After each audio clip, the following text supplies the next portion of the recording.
చంద్రబాబు పవన్ భేటీ ఏంటి సమాచారం, ఏంటి అప్డేట్స్? ఎన్నికల ప్రణాళిక, ఇంకా సీట్ల సర్దుబాటుకు సంబంధించి కొన్ని స్థానాల విషయంలో కన్ఫ్యూజన్ నడుస్తూ ఉన్నట్లుంది. సర్వేలు చేయించినట్లున్నారు, ఇంటర్నల్ సర్వేలు. ఆ సర్వేల్లో కొంతమంది అభ్యర్థులు ఇచ్చినటువంటి వారిని విషయంలో కొన్ని కన్ఫ్యూజన్స్ ఉన్నట్లుగా ఒక డిస్కషను. మొత్తం మీద ఒక 3 స్థానాల విషయంలోనే అటువంటి కన్ఫ్యూజన్ ఉందని చెప్తున్నారు. ఏంటి వాటికి సంబంధించినటువంటి అప్డేట్స్ ఏంటి? కోస్తా జిల్లాలలో ఒక స్థానం, రాయలసీమలో ఒక స్థానం పైన కొంత జనసేన నాయకత్వం టీడీపీతో సంప్రదింపులు మళ్లీ జరుగుతుంది. ఈ 2 స్థానాల మార్పుకు సంబంధించి ఏదైనా ఆలోచన చేస్తే బాగుంటుందనే దాని మీద ఇద్దరి మధ్య చర్చ జరిగినట్లు తెలుస్తా ఉంది సార్. ఆ స్థానాలు కనుక మనం ఒకసారి పరిశీలిస్తే, ఒకటి పోలవరంకి సంబంధించిన స్థానంగా జనసేన తీసుకుంది ఎస్టీ నియోజకవర్గం ఇది.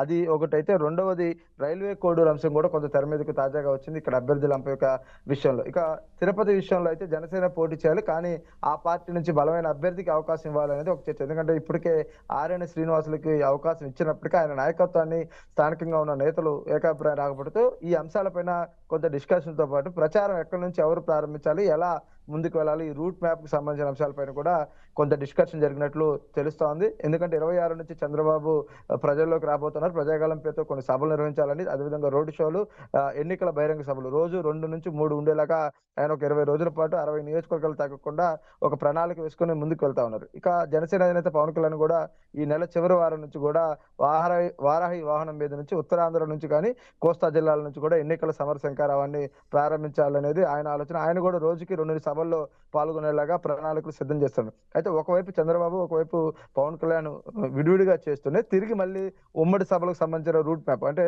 ఎన్నికలకు ఇంకొక 50 రోజుల సమయం ఉన్న నేపథ్యంలో కూడా ఎక్కడెక్కడ ఈ సభలు పెట్టాలి, ఎవరిని తీసుకొని ముందుకు వెళ్ళాలి, ఎలా అనే అంశాలపైన కొంత చర్చ కూడా జరిగినట్లు తెలుస్తోంది. ఒకటి సీట్ల సర్దుబాటు అంశం ఉంది, 2 ప్రధానంగా ఎన్నికల క్యాంపెయిన్. ఎందుకంటే ఇక టైం దగ్గరకు వచ్చింది కాబట్టి టీడీపీ వర్క్ షాప్ కూడా ఎల్లుండి జరగబోతోంది. ఎంపీ అభ్యర్థులు, ఎమ్మెల్యే అభ్యర్థులను కూడా ఆ వర్క్ షాప్ లోకి ఆహ్వానిస్తా ఉన్నారు.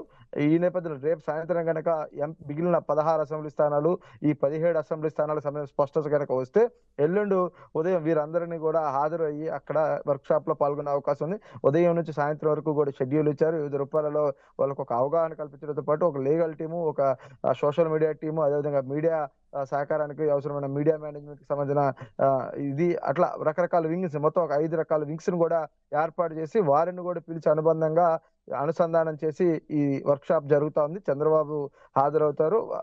నేతలు ఎవరైతే ఉన్నారో అభ్యర్థులకు ఎంపికైన వారందరికీ కూడా ఒక డైరెక్షన్ కూడా ఇవ్వబోతున్న పరిస్థితి ఉంది సార్. ఓకే, మురళి ఉన్నారని. రైట్. మురళి,